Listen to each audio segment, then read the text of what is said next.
Seorang guru sedang mencari sebuah kamera tersembunyi yang terpasang di toilet perempuan. Ketika melihat siapa yang memasangnya, Pak Han menemukan bahwa guru seni kesukaan para siswi di sekolah inilah pelakunya. Pak Han mencoba ke rumah guru seni itu dan mendengar sebuah teriakan perempuan dari dalam rumahnya. Pak Han adalah pria yang tidak mengenal rasa takut. Dulu sebelum jadi guru, Pak Han pernah meninju atasannya sendiri karena berbuat curang sehingga membuat dirinya dipecat dari pelatih tinju. Akhirnya Pak Han memutuskan ke sebuah kota terpencil untuk menjadi guru baru. Namun ia banyak menemukan keanehan di kota ini, seperti melihat poster orang hilang yang dicoret-coret. Kemudian sering sekali ia melihat anak perempuan lain sedang mengganggu anak lainnya. Pak Han memutuskan mendekati mereka dan mencoba melerai mereka. Namun anak-anak ini malah memarahi Pak Han karena terlalu ikut campur urusan mereka. Di sini Pak Han tidak sengaja bertemu dengan mantan muridnya dahulu yang sudah jadi polisi di daerah setempat. Wanita yang sempat diganggu anak lain tadi ternyata bukan anak yang lemah. Ia bernama Eugene. Setiap hari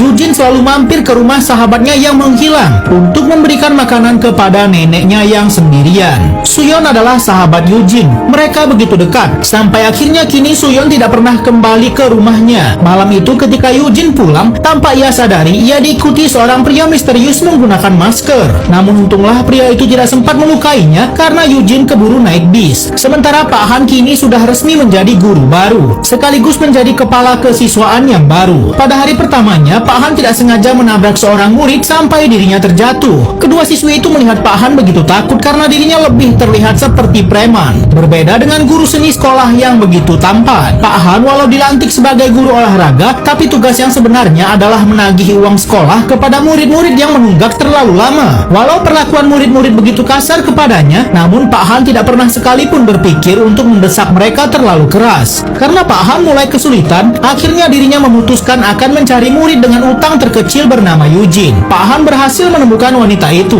di mana Eugene tidak mau membayarnya. Bahkan Eugene tidak peduli jika dirinya tidak lulus. Pak Han mencoba menanyakan keberadaan Suyon juga dan bertanya kenapa dirinya tak masuk sekolah. Namun hal itu malah membuat Eugene semakin muak dengan Pak Han. Eugene yang mencoba menempel poster Suyon di sekolah dimarahi gurunya karena tidak boleh menempel benda semacam itu tanpa seizinnya. Guru yakin Suyon hanya kabur dari rumah saja dan Pak Han melihat hal tersebut. Saat itu ketika Pak Han akan ke toilet, ia kaget mendapati seorang pria keluar dari toilet wanita. Bahkan Pak Han harus mengecek dulu. Ketika Pak Han sedang buang air, ia melihat Eugene yang kabur melewati pagar belakang. Pak Han memutuskan mengikuti anak itu. Dan ternyata Eugene sendiri sedang mencoba mencari temannya Suyon kepada orang-orang sekitar. Pak Han sendiri tidak sengaja bertemu calon gubernur yang baru saja sedang berorasi di wilayah tersebut. Pejabat itu sebelumnya ia temui di sekolah tempat dirinya mengajar sedang melakukan kunjungan. Eugene sendiri berbekal bukti yang ditinggalkan Suyon menemukan tempat kerja lama Suyon, yakni sebuah klub malam. Pak Han melihat anak itu sedang mencoba menerobos masuk ke dalam klub tersebut. Ternyata pemilik bar melihat Eugene dan kemudian menangkapnya. Tepat saat itu Pak Han juga datang untuk menyelamatkan Eugene. Bahkan ketika pemilik bar mencoba menangkap Pak Han, ia jadi ciut melihat tubuh Pak Han yang kekar. Pak Han mencoba menenangkan Eugene dan berjanji bahwa ia akan mencoba menanyakan kehilangan Suyon kepada kenalannya di kepolisian. Ketika Eugene berjalan sendirian, sebuah mobil mencurigakan sedang menunggunya. Awalnya mobil itu berjalan melewati gadis ini, tapi tiba-tiba mobil itu berhenti dan tiba-tiba saja seorang pria keluar dan berlari mengejar Eugene. Itulah mengapa tidak boleh menilai seseorang hanya dari tampangnya saja. Guru berwajah tampan dan rupawan menyimpan rahasia begitu besar dan ternyata memiliki sifat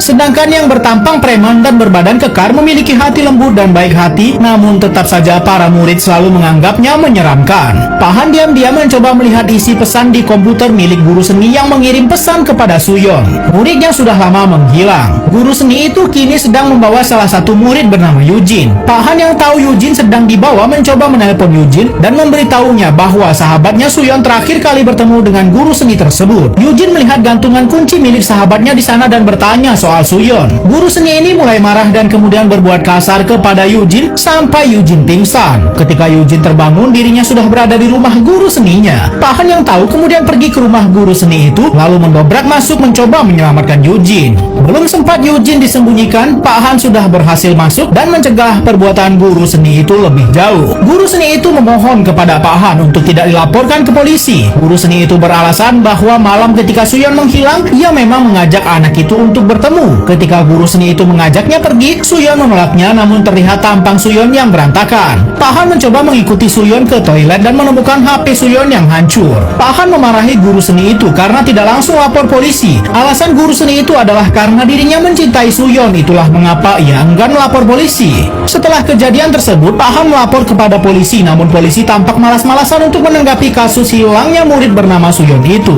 Mantan murid Pak Han juga meminta Pak Han untuk jangan terlalu mencampuri urusan ini karena polisi akan mengurusnya. Guru seni itu sendiri sudah dilaporkan ke polisi untuk diperiksa karena ternyata saat itu Eugene sudah menelpon polisi duluan. Di tempat berbeda, seorang calon gubernur tengah mendapat kabar dari anak buahnya. Ia mengabarkan bahwa anaknya membuat masalah dan ternyata guru seni ini adalah anak kandung si calon gubernur ini. Berita buruk soal guru seni ini sudah menyebar. Pelakunya tidak lain adalah Eugene yang mencari keadilan untuk temannya. Pak Han sendiri dipanggil menghadap si gubernur dan Pak Gubernur memberinya amplop sebagai uang untuk Pak Han tutup mulut dan tidak membahas masalah ini. Pak Han mengalami kebimbangan apakah ia akan menerimanya. Tak lama ketika Pak Han pulang, ia melihat ada polisi banyak sekali di dekat sungai. Ternyata tubuh Suyon yang selama ini menghilang ditemukan sudah tak bernyawa. Eugene yang ada di sana berteriak heboh karena pada akhirnya sahabat itu harus meregang nyawa atas perbuatan orang-orang jahat. Polisi yang merupakan anak didik Pak Han yakni Siwan diam-diam mendengar kedua detektif yang bertugas membicarakan bahwa Kapolsek meminta mereka untuk menutup kasus ini. Siwan kembali ke kantor dan diam-diam mencoba mencari berkas dan bukti soal kematian anak sekolah itu. Ia segera menelpon Pak Han soal ini, namun ternyata seseorang memukulnya dari belakang dan membuat Siwan pingsan. Ternyata dulu Suyon bekerja sebagai wanita karaoke di sebuah bar. Bapak Gubernur ternyata adalah pelanggan tetap dan ketika akan mendekati Suyon, ia baru tahu Suyon adalah murid SMA di sekolah miliknya. Ia marah kepada anak buahnya karena takut jika Suyon membocorkan kelakuannya. Diam-diam Suyon ternyata dibawa seseorang dari rumah Pak Gubernur dan ketika anak buah gubernur mencari keberadaannya, ia menemukan Suyon disekap oleh seorang pria yang ternyata si guru seni yang adalah anak kandung dari Pak Gubernur. Kini guru seni itu diam-diam menculik Eugene lagi dan menyekap gadis itu di ruang tersembunyi di rumahnya. Pak Han yang pemberani mencari keberadaan Eugene di tempat guru seni. Pak Han berhasil menemukan Eugene dan karena kerusuhan di rumah ini, Eugene tidak sengaja tertusuk kaca pecah. Pak Han berhasil melumpuhkan si guru seni dan akhirnya keluar dari sana membawa Eugene yang sekarat dan darahnya tak mau berhenti. Eugene sudah semakin kritis, namun Pak Han yang melihat televisi marah sekali ketika melihat Pak Gubernur yang sedang dilantik. Atas dasar kemanusiaan, Pak Han memutuskan menghabisi Pak Gubernur tersebut dan menangkapnya.